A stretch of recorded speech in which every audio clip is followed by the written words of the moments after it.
Chief Executive Member ka KHADC uba Winston Tony Lingdo ula pentip baka Council kelada banpa da kesithi ban pelat ya kejing terekam ke Office Memorandum halor kejing ti uranium na kejaka ki bahap hapo ke 6th schedule.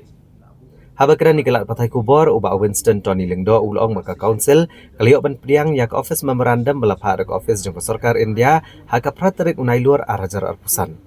Badhalur kania ke Council kelada banpa da kesithi Chief Secretary Katanat Environment, Forest and Climate Change Tanme Kumar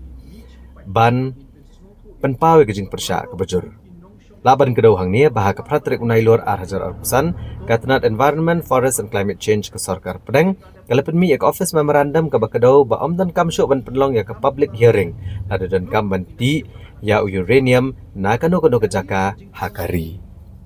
Ni ka office memorandum jong sarkar jong ka sarkar India he bro kawai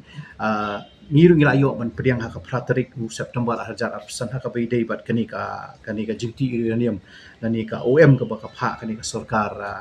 India yangi ti nakaliang jong ka district council lu ngila yo banya jubab sha di secretary jong ka Ministry of Environment, Forest and Climate Change u Shri Tanmay Kumar but ka